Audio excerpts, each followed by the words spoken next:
I'm Anil Kumar, and here is an excellent example to find domain of composite functions. Now in this particular example, we have taken three different functions and all three of them have restrictions in their domain. Given f of x equals to log x, g of x equals to square root of 2 minus x, and h of x equals to 1 over x minus 3. Write the domain of the following composite functions: f of g, g of f, and h of g. You can pause the video, answer the question, and then look into my suggestions. Now, whenever you want to find domain of composite functions, you necessarily do not have to find the composite function. Make a note, right? So, if that is the kind of a question, I say do not find or calculate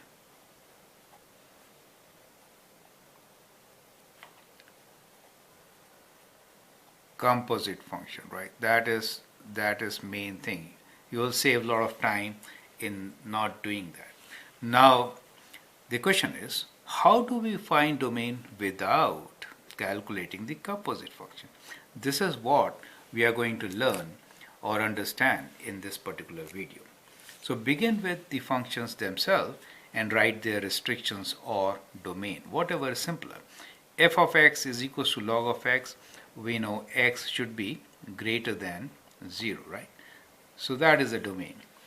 G of x is equals to square root of 2 minus x. That means 2 minus x should be greater than equal to 0, or x should be less than equal to 2, right?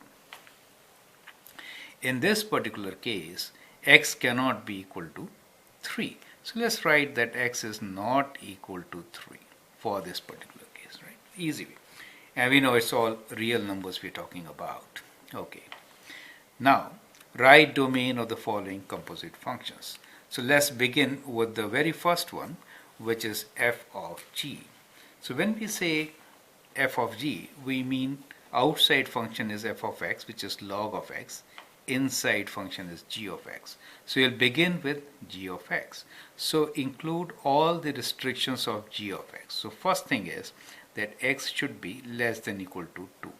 This is domain of g of x. Start from here. Now, the range of g of x is to be analyzed. So analyze range of g of x, that is g of x, right? So let's say range of g of x. Now this range of g of x should be domain of log x, correct? So what is domain of log x? Greater than 0, right? Now we know square root function is, what is the range?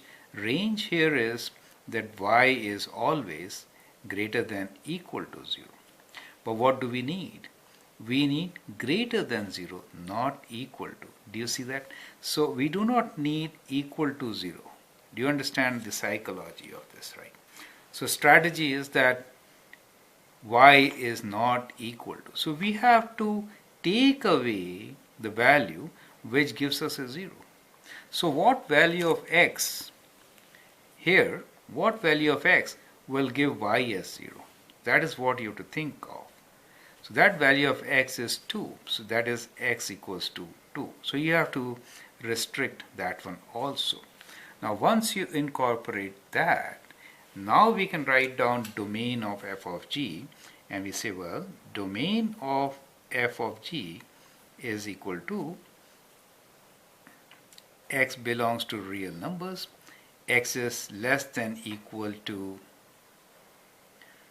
2, right? And x is not equal to, x is not equals to 2. That is going to give us 0, right? So, okay, so, or let me write it like this now. So that makes it simpler, right? So the domain of this function will be x belongs to real numbers and x is less than 2. We cannot take x equals to 2, since reason being, what is g of 2? G of 2 is equals to square root of 2 minus 2, which is 0. So that 0 cannot work for. So f of 0 is undefined. Do you see that? So that is why we have added this restriction that x is not equal to 2, right? So we will take the domain of G without 2. So that is how we're going to do it, right? I hope that is absolutely clear. Now let's look into the second function, which is g of f. Now in this case, inside function is log of x, so we will say that the domain of log of x, which is f of x, is x greater than 0. So we are working with this base domain. So x belongs to all real numbers where x is greater than 0. Now, for g of x, we can have only those outputs of f of x. That means we want f of x which is less than equal to 2. So f of x should be less than equals to 2. That is what we want, right? So what values will give us less than equal to 2 for log of x? So we'll solve the inequality that log of x should be less than equals to 2. That means x should be less than equals to 10 to the power of 2. Do you get the idea? So x has to be less than 100, correct? That gives us the domain of the function, and now we can write domain of g of f is equals to x belongs to real numbers where x is greater than 0. That restriction comes from f, right? But it has to be less than equals to 100 because then g of x will be not defined, correct? So we get x is greater than 0, x is greater than 0 but less than equal to 100. You get the idea? So that is how we get domain of this function, right? Now let's look into the third function, which is h of g. In this particular case, we'll begin with g, right? So what is the domain of g of x? Domain of g of x is that x is less than equals to 2. Now, in the range of g of x, what we cannot have? What is the restriction? Restriction is that it cannot be equal to 3, right? So it should not be equal to 3.